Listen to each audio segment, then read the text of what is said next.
السلام علیکم ورحمۃ اللہ وبرکاتہ۔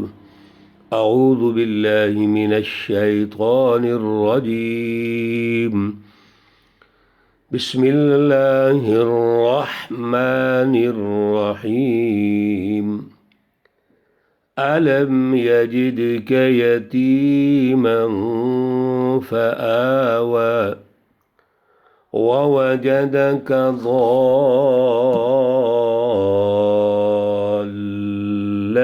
فهدى ووجدك عائلا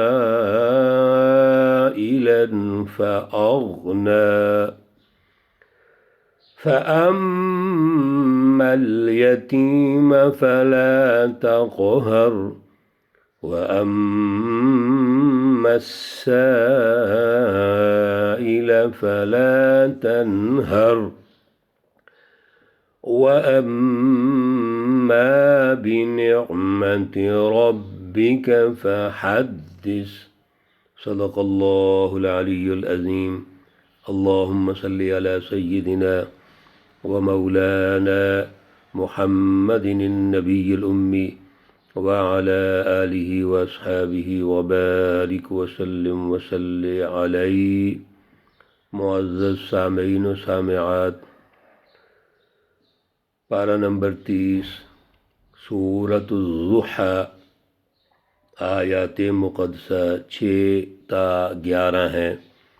اللہ رب العزت ان آیات مقدسہ اور اس سورہ مقدسہ کا فہم اور شعور عطا فرمائیں اور عمل کی توفیق اور صلاحیت عطا فرمائیں۔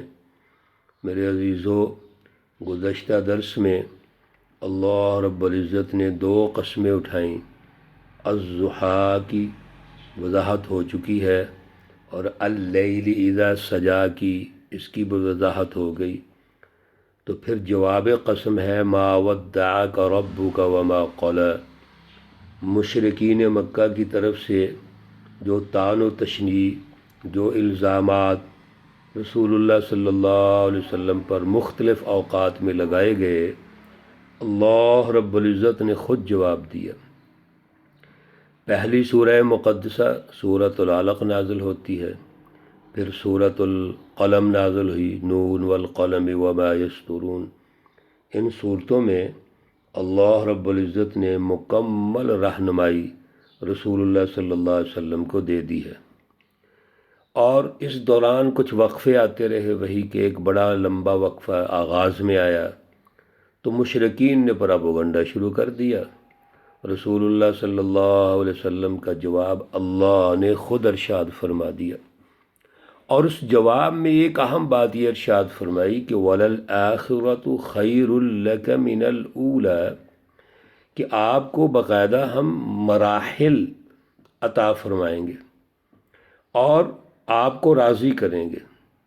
دنیا کے اندر بھی آپ کو عزت ملے گی، اللہ کے دین کو جب آپ غالب کرنے کی جد و جہد کریں گے تو آپ کامیاب ہوں گے، اللہ کی مدد آئے گی۔ اور پھر آپ یتیم تھے، بچے تھے بالکل چھوٹے، تو اللہ نے آپ کو ٹھکانہ دیا۔ الم یجدک یتیما فآوی، کیا نہیں پایا تجھ کو یتیم؟ فآوی، پھر اللہ نے جگہ دے دی۔ رسول اللہ صلی اللہ علیہ وسلم ابھی دنیا میں تشریف نہیں لائے، آپ کی ولادت سعادت سے پہلے ہی والد محترم وفات پا چکے ہیں۔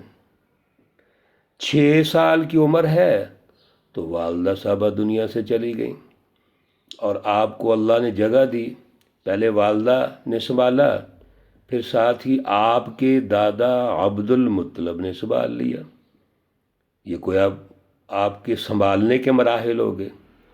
پھر جب 8 سال کے ہوتے ہیں تو دادا جان دنیا سے چلے گئے، تو اس در یتیم کو کس نے سنبھالا؟ ظاہری جو تربیت اور پرورش تھی، یہ سعادت کس کے ذمے آئی؟ یہ آپ کے چچا ابو طالب نے آپ کو سنبھالا ہے۔ اور آخر تک آپ کو سنبھالا، آپ کی کفالت کی، آپ کا ساتھ دیا، اور رسول اللہ صلی اللہ علیہ وسلم کی پرورش میں کوئی دقیقہ اٹھا نہیں رکھا، معمولی سی بھی ایسی غفلت نہیں کی۔ میرے عزیزو، رسول اللہ صلی اللہ علیہ وسلم کو اللہ یہ بتا رہے ہیں کہ گویا ہم نے تو آپ کو اکیلا چھوڑا ہی نہیں ہے۔ یہ کیسے مکہ کے مشرکین کہہ رہے ہیں؟ تو آپ تو یتیمی کی حالت میں تھے، یعنی بچپن میں، اس وقت بھی اللہ نے اکیلا نہیں چھوڑا، آپ کی پرورش ہوئی ہے۔ پھر وَوَجَدَكَ ضَالًّا فَهَدَىٰ، آپ کو رہنمائی کی ضرورت تھی۔ وَوَجَدَكَ ضَالًّا، آپ کو پایا، ضالًا سرگرداں، یعنی سرگردان سے کیا مراد ہے کہ آپ معاہدہ الف الفضول کرتے ہیں اور اس کے بعد ابھی نبوت نہیں ملی تو آپ انسانی سوسائٹی کی ترقی کے لیے کام کر رہے ہیں، ظلم ختم کرنا چاہتے ہیں، اللہ رب العزت کی پہچان پیدا کرنا چاہتے ہیں، اللہ کی عبادت کر رہے ہیں، غار حرا میں جا کر عبادت کرتے ہیں۔ تو اللہ کی تلاش، اس ہستی کی تلاش، اس کی پہچان، رہنمائی کی تلاش، یہ ہے وَوَجَدَكَ ضَالًّا، اور آگے آ گیا فَهَدَىٰ، پھر اس نے آپ کو رہنمائی دے دی۔ تو ہدا سے جب آپ اس کو جوڑیں گے تو مطلب ہے ہدایت کی تلاش کی جستجو، اس کے لیے کوشش۔ اور ہدایت اور رہنمائی کا مطلب کیا ہے کہ ہمیں ہمارا جو پیدا کرنے والا ہے اس کی پہچان ہو جائے، اس کائنات کے مالک اور خالق کی پہچان ہو، اور انسانیت پر ظلم ختم کر کے انسانیت میں عدل قائم کریں۔ معاہدہ الف الفضول بھی تو یہی تھا۔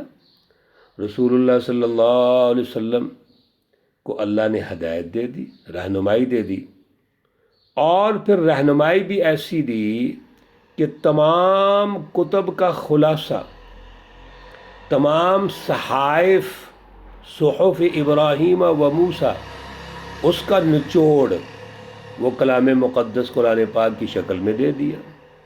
وَوَجَدَكَ عَائِلًا فَأَغْنَىٰ، آپ مفلس تھے تو آپ کو غنی کر دیا، یعنی آغاز تو یتیمی کے انداز میں ہوتا ہے اور خالی ہاتھ ہے، لیکن آپ نے محنت کی، جد و جہد کی، کوشش کی، تو اللہ نے اس محنت اور کے نتیجے میں آپ کو غنی کر دیا، مالدار بنا دیا۔ رسول اللہ صلی اللہ علیہ وسلم شادی سے پہلے، یعنی 25 سال کی عمر سے پہلے بھی آپ حضرت خدیجہ الکبریٰ رضی اللہ تعالی عنہا کے قافلے میں جاتے ہیں، اور آپ کے نمائندے ہیں تجارت کے اعتبار سے۔ آپ کی ایمانداری اور دیانتداری کو دیکھ کر حضرت خدیجہ آپ کو نکاح کا پیغام بھیجتی ہیں۔ آپ 25 سال کے ہیں، حضرت خدیجہ 40 سال کی ہیں، بیوہ ہیں، تو آپ ان سے نکاح کرتے ہیں۔ یہ آپ کی جد و جہد کا نتیجہ ہے۔ پھر حضرت خدیجہ رضی اللہ تعالی عنہا شادی کے بعد آپ کا جو سارا مال ہے، بہت بڑی تاجرہ ہیں آپ، وہ بھی رسول اللہ صلی اللہ علیہ وسلم کا، تو یہ اللہ نے ٹھکانہ دے دیا۔ فَآوَىٰ فَأَمَّا الْيَتِيمَ فَلَا تَقْهَرْ، اب جب آپ کو اللہ نے ہر اعتبار سے ترقی دی، ٹھکانہ دیا، سچی رہنمائی دے دی، دولت بھی اللہ نے دے دی، وسائل بھی دے دیے، اب کیا کرنا ہے؟ اب آپ ایسا سسٹم تشکیل کریں گے جس میں اللہ کی پہچان ہوگی، جو لا الہ الا اللہ پر ہوگا۔ اور اگلی سورہ مقدسہ میں آ رہا ہے، اللہ نے اس میں آپ کو شرح صدر عطا فرما دیا۔ اب اس لا الہ الا اللہ پر جو ایک فکر اور فلسفہ ہے، فلسفہ توحید اور اللہ سے جوڑ، اللہ سے تعلق، یہ پہلا مرحلہ ہے۔ اس کے بعد اللہ کی بالادستی ہے، انسانی سوسائٹی کی تشکیل ہے، اور انسانی سوسائٹی کی تشکیل میں کیا کرنا ہے؟ فَأَمَّا الْيَتِيمَ فَلَا تَقْهَرْ، یتیموں کا خیال کرنا ہے۔ جو لوگ سوسائٹی میں ایسے ہیں جن کی کفالت کی ضرورت ہے، ان کی کفالت کرنی ہے، اس کا سسٹم بنانا ہے۔ وَأَمَّا السَّائِلَ فَلَا تَنْهَرْ، اور جو سوال کرنے والے ہیں سوسائٹی میں، ان کو جھڑکنا نہیں ہے بلکہ اس کی مینجمنٹ کرنی ہے۔ تو سوسائٹی میں کسی اعتبار سے بھی جو شخص محروم ہے، یعنی کفالت کے اعتبار سے، پرورش کے اعتبار سے، اس کو دبانا نہیں، اس کی بھی مینجمنٹ کرنی ہے۔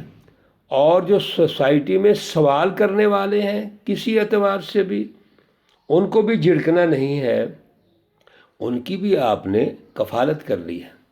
اور ایسا بہترین عدل کا نظام تشکیل دینا ہے جو اللہ کا اصل میں نظام ہے۔ میرے عزیزو، اللہ رب العالمین ہے، رب الناس ہیں۔ اللہ رب العزت نے انسانوں کی پرورش کرنی ہے، ان کی کفالت کرنی ہے، ان کا خیال رکھنا ہے، ان کو رہنمائی دینی ہے۔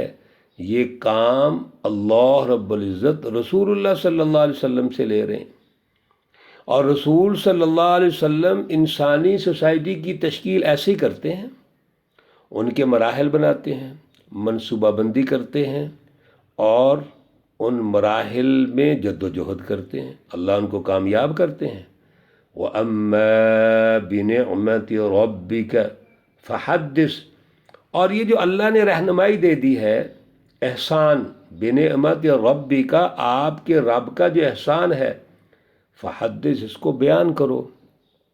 یعنی اللہ نے جو رسول اللہ صلی اللہ علیہ وسلم کو سچی رہنمائی دی، سچا علم دیا، اعلیٰ ہدایت دے دی، صراط مستقیم دے دیا، اب آپ نے اپنے پاس تو نہیں رکھنا ہے اس کو، آپ نے اس کو بیان کرنا ہے، اس پر جماعت سازی کرنی ہے، جماعت تیار کرنی ہے، جماعت صحابہ تیار ہوتی ہے۔ پھر اس کو عام کرنے کے لیے آپ انقلابات لے کے آئیں گے، اس کا سسٹم بنائیں گے۔ اور ہمیشہ بیانیہ یاد رکھیے میرے عزیزو، سسٹم سے پھیلتا ہے۔ جس کا سسٹم ہوگا اس کا بیانیہ پھیلے گا، اس کا بیانیہ قابل قبول ہوگا، ورنہ جس کا سسٹم نہیں ہے وہ بیانیہ کیا حیثیت رکھتا ہے؟ تو رسول اللہ صلی اللہ علیہ وسلم کو جو اللہ نے یہ نعمت عطا فرمائی ہے، اب اس کا سسٹم قائم ہوگا۔ سب سے پہلے جماعت سازی ہے، یہ بیانیہ وہاں پہنچنا چاہیے، اس پر سچی جماعت تیار ہونی چاہیے، اور پھر وہ سچی جماعت اس بیانیہ پر ایک سسٹم قائم کرے گی، اور وہ ہر انسان تک بیانیہ پہنچے گا۔ وہ رہنمائی، سچی رہنمائی ہر انسان تک پہنچے گی۔ میرے رسول اللہ صلی اللہ علیہ وسلم تو اللہ کے آخری نبی ہیں، آپ رحمت للعالمین ہیں، آپ کافۃ للناس ہیں۔ جب تک آپ کا جو بیانیہ ہے فحدث، جو اللہ ارشاد فرما رہے ہیں، اس کی بالادستی نہیں ہوتی تو آپ عالمین کے لیے کیسے رحمت ثابت ہوں گے؟